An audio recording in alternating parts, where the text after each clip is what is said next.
Welcome to another rapid tutorial session. In this session, we are going to cover all the File Manager features.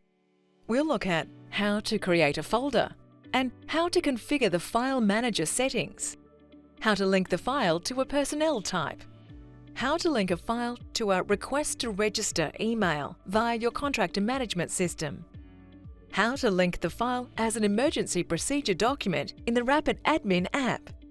We'll also look at how to update an existing document with the same file name. Let's get started. Please navigate over to the Settings tab and click File Manager. When you select File Manager, there are a range of filters you can search by on the left-hand side of your screen. Let's look at how to create a new folder.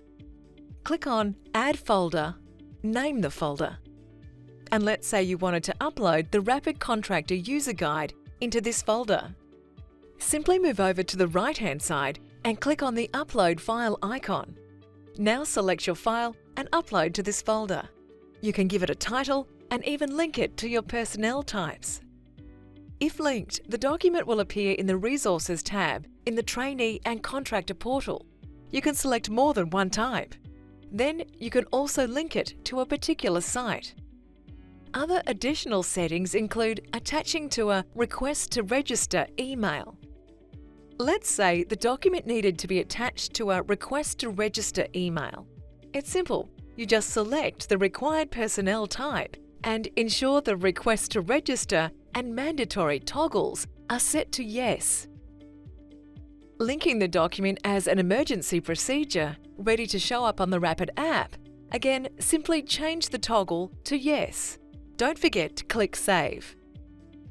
Now it's sitting under our Rapid Contractor Guide folder. Other additional settings include updating a file within a folder.